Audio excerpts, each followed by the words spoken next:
Steve Jobs changed how the world communicates, works, and thinks about technology. He co-founded Apple, was fired from his own company, returned years later, and turned it into one of the most powerful corporations in history.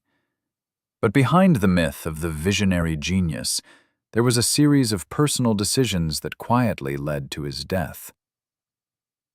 In October 2003, Steve Jobs was diagnosed with a rare form of pancreatic cancer. Not the most common type, not the most aggressive. Doctors told him something crucial.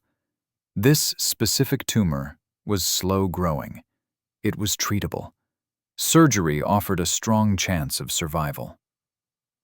Jobs did not take the surgery. For 9 months, he delayed medical treatment. This is not rumor. It is confirmed by doctors, colleagues, and Jobs himself. Instead, he pursued alternative medicine, extreme dietary changes, herbal remedies, cleanses. He believed his body could heal itself. This belief was not based on medical evidence. It was philosophical.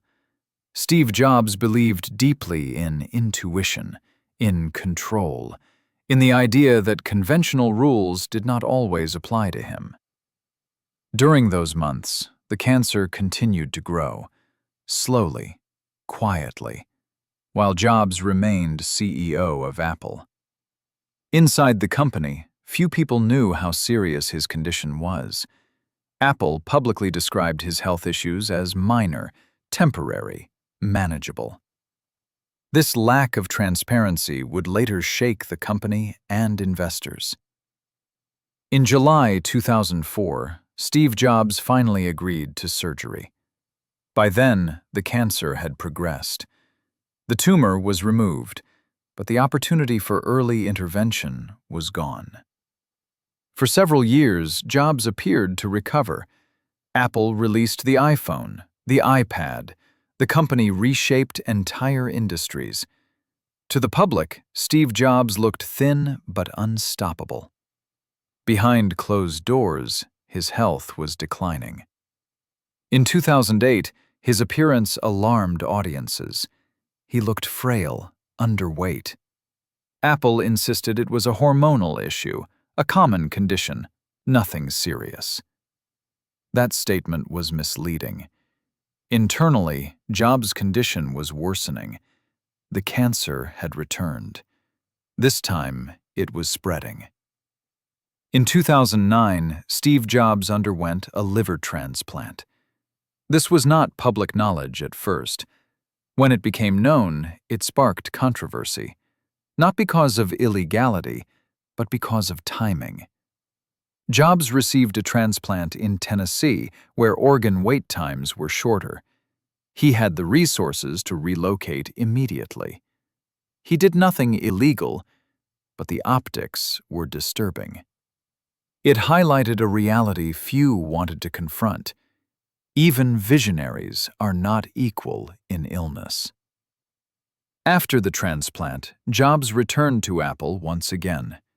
He continued to work, to present products, to push teams.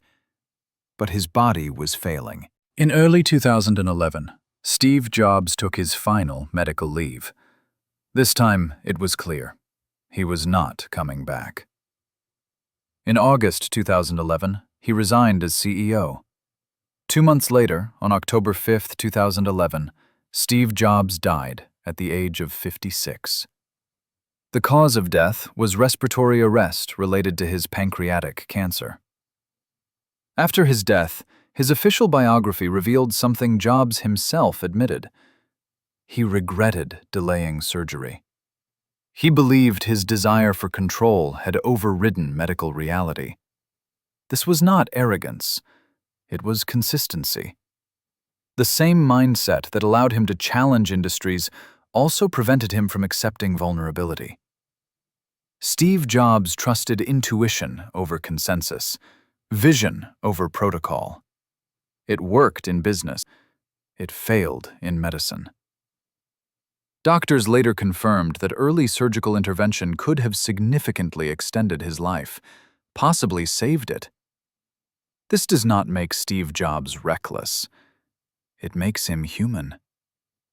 He was a man who reshaped the future, but struggled to accept limits placed on his own body. Steve Jobs did not die because he lacked access to medicine. He died because he believed, for a moment too long, that rules could be bent, even by biology.